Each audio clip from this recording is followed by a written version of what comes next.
Naimbag nga aldaw kenyayo aming kakabsat and welcome back to my channel.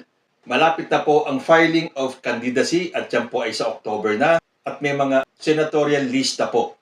So kahit na hindi pa siya sinasabing official, silipin po natin kung sino-sino sila. Pero bago po tayo magsimula, pahabol sa mga September celebrants. Pinababati po ni Mr. Aviation Geek ang kanyang anak na 10 years old na si Ash Misa. At sa kuya ni Lucy Torres na si Emiliano Torres. Birthday po nila ngayong September. So, huli man daw at magaling, naihabol ko pa rin. Happy birthday po sa inyong dalawa. Okay, bago po yung line-up, isang maiksing reaction ko lang po dito sa masyadong pinalaking issue ng mga DDS. Lalo na nung isang nagngangalang Sasot. Kilala niyo po ba siya? Dahil nung pong birthday ng ating Pangulong Bongbong Marcos nung September 13, matapos po ng napakaraming ginawa niya the whole day, nagbigay po ng surprise party ang kanyang mga kaibigan. At hindi naman po natin maikakaila na marami pong kaibigan na mayayaman si President Bongbong Marcos.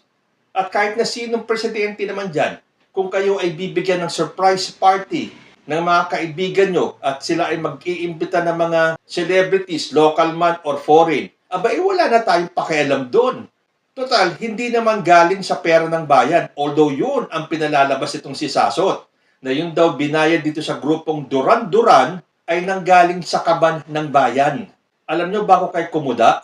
Pagpaliwanagin nyo muna si Vice President Sara Duterte doon sa bilyon-bilyon na halaga ng dapat isaoli o kailangan niyang ipaliwanag na nanggaling sa Commission on Audit. Ito po ay hindi galing sa kaban ng bayan.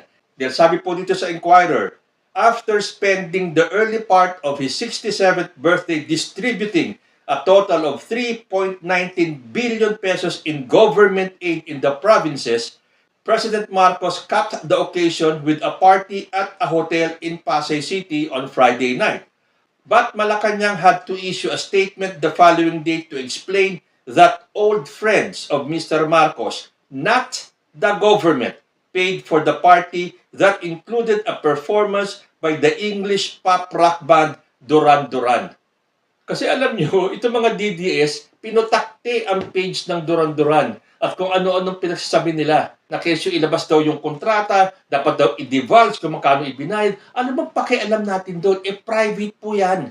At sa ginawa ng ating presidente nung birthday niya, nabalitaan nyo ba? Doon sa mga ilang piling mga government hospitals, hindi niya pinagbayad lahat ng mga pasyente na lalabas nung araw na yon. Kahit na anong pinagawang medical procedure, wala silang binayad.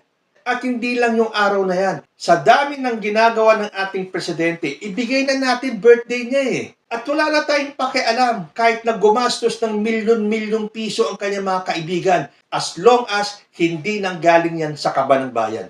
At sasabihin pa ng iba, lavish display of wealth. Ano bang pakialam natin? Kung gusto ng mga kaibigan niya na bigyan si President Bongbong Marcos ng sorpresa dahil nakikita nila ang hirap na ginagawa ni President Bongbong Marcos. Ang dami ng problema ng bayan, sinasabayan pa ng mga batikos ng mga DDS at ng mga anti-government. The President deserves a break at yun ay birthday niya. So kayo mga DDS, tuloy nyo lang yan.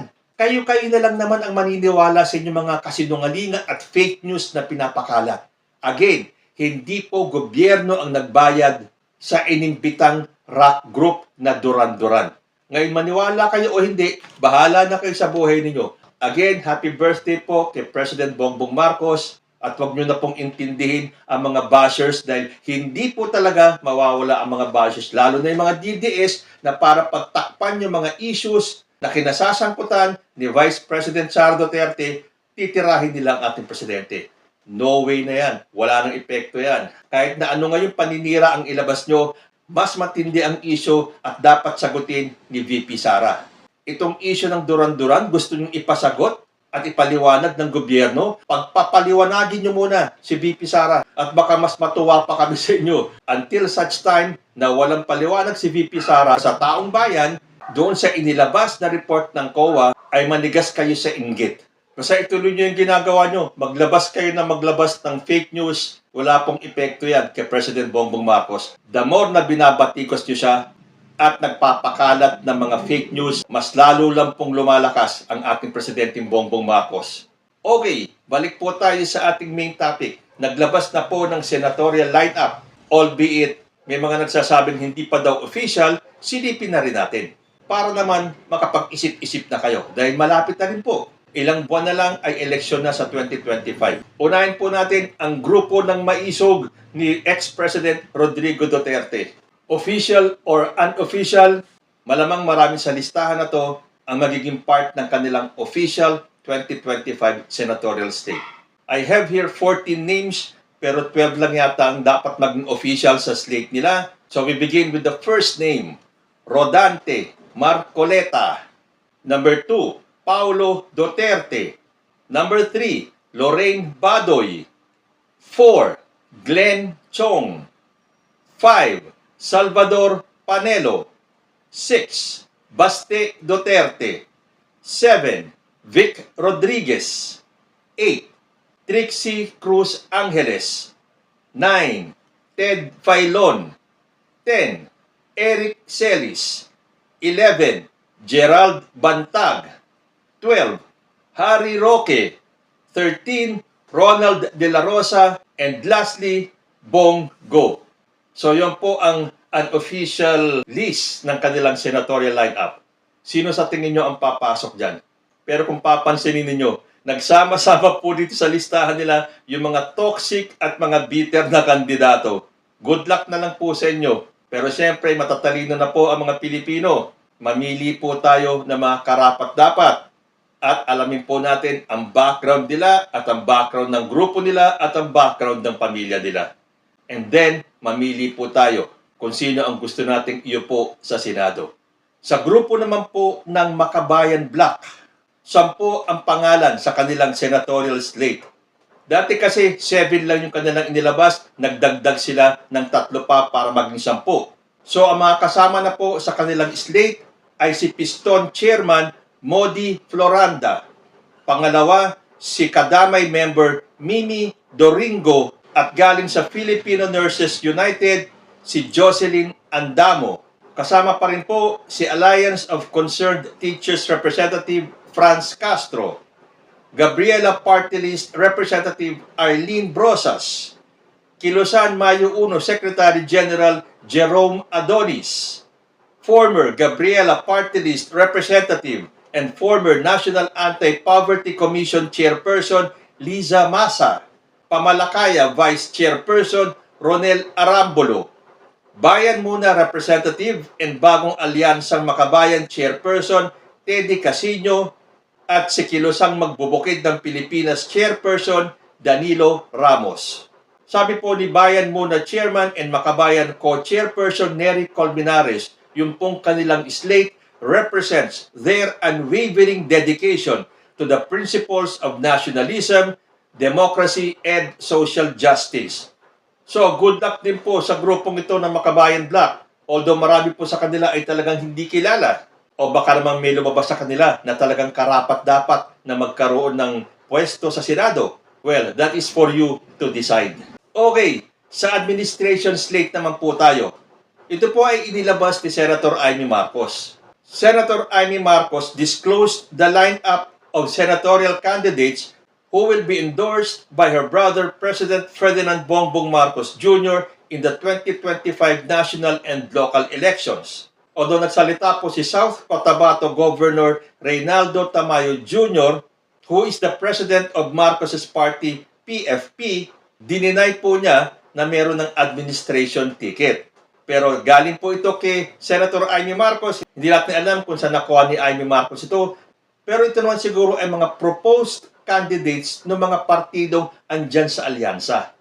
So, simulan po natin sa PFP or Partido Federal ng Pilipinas. Nandiyan po si Manny Pacquiao, Benhur Abalos, and Francis Tolentino.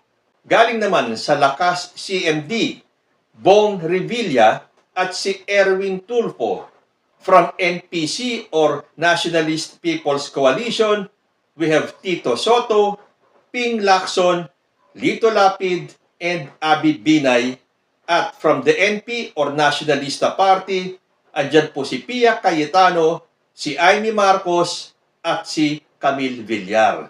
So yan po yung sinasabing lineup ni Senator Amy Marcos, pero sinabi na po na wala pa daw administration ticket. So malamang ito yung mga proposed na mga kandidato ng kanya-kanyang partido na nasasakupan ng partido ni President Bongbong Marcos. Actually ako, meron din ako mga hindi boto rito sa lineup ni President Bongbong Marcos.